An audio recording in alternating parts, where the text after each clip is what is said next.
Un buongiorno a tutti da Gwendalina Ferro. Oggi sono in collegamento con il fantastico e meraviglioso, e non esagero, Arturo Bracchetti, trasformista. Still alive. Ciao Arturo, come stai? Ciao, bene, grazie. Tutto. Buongiorno Veneto, buona giornata. Bravo, sì, perché si ascolta non solo in tutto il Veneto, ma anche oltre i confini veneti. Ma oggi ti abbiamo preso in quale parte del mondo, Arturo? Guarda, è una cosa molto, molto banale, perché sono nel mio magazzino qui a Torino e stavamo facendo le pulizie di primavera che non facciamo da 40 anni, quindi buttiamo via tutte le cose che non ci servono più e troviamo pezzi di numeri che ho fatto in televisione nell'85, a Londra nel 83, a Parigi nel 79. Mamma mia, sembra di fare un'archeologia di ricordi, di bei ricordi. Bellissimo.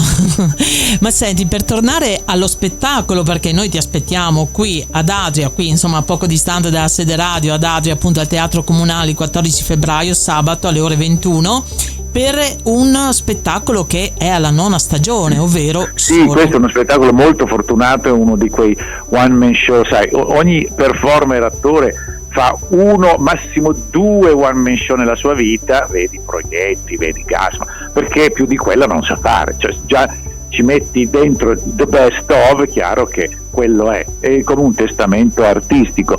E dopo l'uomo dei 1000 volti, che l'ho fatto per 12 anni, questo spettacolo solo è su da 9 anni, abbiamo fatto il giro già di tutta l'Europa, Spagna, Francia, Inghilterra e l'Italia a tappeto, e continuiamo a fare le città a volte dove siamo stati 2 o 3 volte, proprio perché la gente ritorna, porta la nipotina, porta la cognata, e quindi sono molto contento di poterlo ancora fare. Senti Arturo, ma tu dopo 9 stagioni è diventato un classico il tuo spettacolo, sì. Ma tu porti in scena dei classici, perché spazi dalla favola, no? Spazi sì. Allora, lo spettacolo è un misto, è una specie di varietà poetico, musicale, surrealista, anche comico in certi momenti, e con i miei 65 personaggi che hanno delle referenze chiaramente europee, perché devo sempre stare attento che devo fare personaggi che vengono riconosciuti almeno in 3 o 4 nazioni.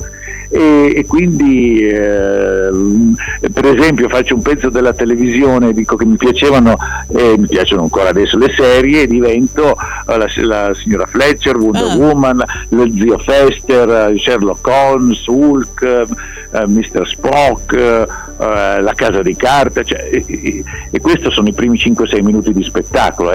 Poi c'è i personaggi delle grandi icone della musica, quindi Pavarotti che diventa Elvis Presley, i 4 Beatles uno per uno, Edith Piaf, Madonna, Beyoncé, Freddie Mercury, Michael Jackson.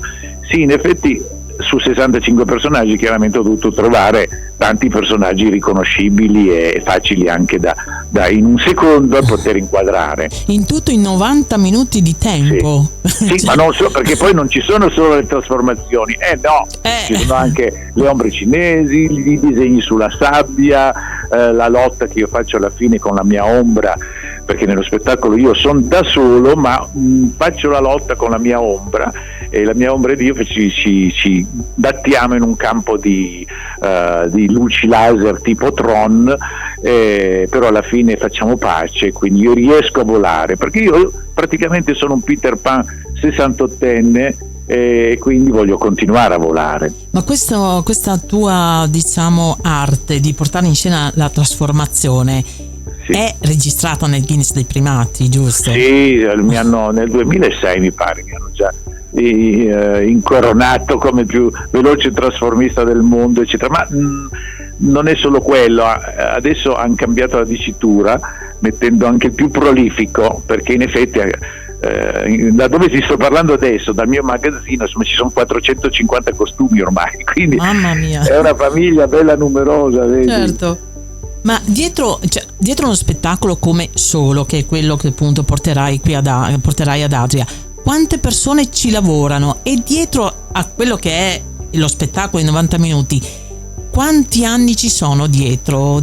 Sai, quando dicono il biglietto costa un po' caro, dico scusa, allora innanzitutto non sono da solo, siamo in 16, ecco. e già li capisci che sono 16 camere d'albergo, 16 viaggi, e poi abbiamo 2 tir da 18 metri, tutte cose che la gente non vede, perché la gente vede lo spettacolo, è chiaro, immagina che tu arrivi lì magicamente, invece costa enormemente portare uno spettacolo così in giro per l'Italia e per l'Europa, e se ne vedono anche sempre di meno proprio per quello, perché i costi sono esorbitanti, e poi gente che tutti questi tecnici sono bravissimi, i miei tecnici, è un po' come una partita a pallone dove io sono l'attaccante che tira il gol e tutti gridano gol, abbiamo vinto, ma chi è che mi passa la palla? Tutti questi meravigliosi assistenti, sì. 2 solo si occupano dei costumi, delle parrucche, sono quelli che mi toccano durante lo spettacolo, mi toccano anche, ci facciamo male a volte, sì, gomitate, scarpe in faccia, e vabbè, però nella velocità, sai, così è. E quindi lo spettacolo è la punta di un iceberg che sta sotto di lavoro, di esperienze, di cose anche non riuscite. A volte mi chiedono quanto costano i tuoi costumi, e dipende, perché magari lo faccio prima di arrivare al costume che funziona, ce ne sono altri 2 o 3 buttati via, e quindi il costo è tanto a volte. Certo, ma tu fai una cosa carinissima per avere il feedback dal pubblico negli spettacoli che fai. Sì, adesso abbiamo inventato questo meccanismo per cui alla fine dello spettacolo c'è uno scatolone all'uscita del teatro e la gente può scrivermi un biglietto, e quindi dopo lo spettacolo io faccio lo spoglio di questa votazione di confidenze, e i più divertenti poi li racconto sui social, rispondo poi in diretta sui social, i più strani, perché poi la maggioranza dei biglietti sono: grazie per avermi ridato 2 ore della mia infanzia, anch'io voglio volare come te, sono ritornato bambino, bambina. Quindi sono cose molto carine, molto poetiche e toccanti, che vanno molto al di là della sorpresa, del mistero, come cavolo fa Brachetti a cambiarsi di costume, ma chi se ne frega. Il prezzo del biglietto è il prezzo di un sogno, sì. Certo, la magia che porti, far sognare a chi viene a vederti praticamente, sì. Perché veramente è una cosa meravigliosa. Io ho visto i trailer o comunque insomma i promo, sono davvero... Dal vivo, devi vederlo dal vivo, perché il teatro è come l'amore, bisogna farlo dal vivo e non su internet o sui telefonini, dal vivo. Ci vedremo sabato allora. Certo, con piacere. Ci vedremo. Vieni, perché poi dopo, guarda, bisogna vederlo finché vivo, dico sempre. Certo. Perché sai, mi ritengo almeno in quel campo lì veramente lo so, ma insomma un unicum nel mondo, per fortuna, e a volte gli inglesi ormai mi invitano, immagina, per dei congressi per parlare del varietà, del music hall, del vaudeville, tutte queste arti che erano europee, americane, e stanno sparendo, no? E quindi di superstiti ce ne sono pochissimi. Allora, certo. Io sono un superstite e sono ancora operativo. Sei un'eccellenza italiana, dai, perché questo l'arte della trasformazione, e non solo.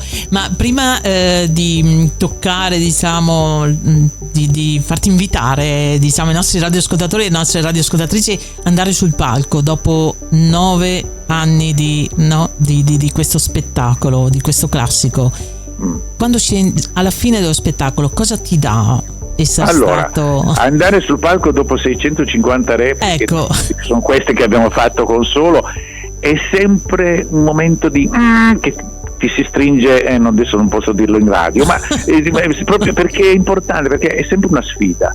Io so che c'ho il carro armato di sorprese, che c'ho gli assi nella manica, eccetera eccetera, ma il pubblico non lo sa ancora. Io ho quel 90 minuti per poter conquistare il loro immaginario, e quindi è sempre una sfida, è sempre per fortuna, perché certo. Vuol dire che ti dà la voglia di farlo ancora una volta. E quando mi dicono: ma lo spettacolo migliore quale è mai stato? Dico: quello di domani, cioè quello che deve ancora arrivare e che io posso fare meglio, perché sono un po' come quei pittori giapponesi o cinesi che hanno fatto lo stesso fiore per 70 anni poi per raggiungere la perfezione di quel fiore in tarda età, e io sto meglio nella mia pelle adesso e riesco a fare molto meglio le cose, e quindi fare lo spettacolo è sempre un movimento di crescita, mai di ripetitività e di abbandono. No. È sempre un'opera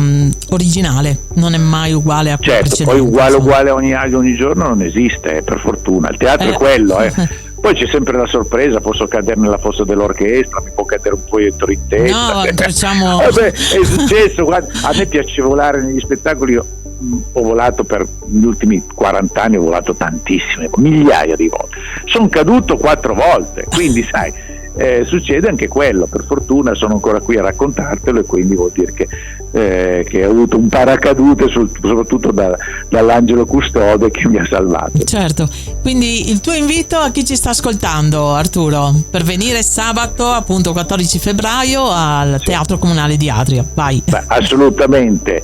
Se volete vedere una cosa unica al mondo, italiana tra l'altro, che vi porterà su un altro pianeta di sogni, di infanzia, di poeticità, venite a vedere One Man Show solo con Arturo Brachetti sottoscritto, e sono sicuro che non vi deluderò, specialmente se siete stati a teatro e vi siete annoiati qualche volta. E questa volta no, c'è una sorpresa ogni 20 secondi, quindi ritmo da TikTok, viva il teatro dal vivo. Fantastico, grazie Arturo, e auguro a te e ai nostri radioascoltatori e radioascoltatrici una buona giornata.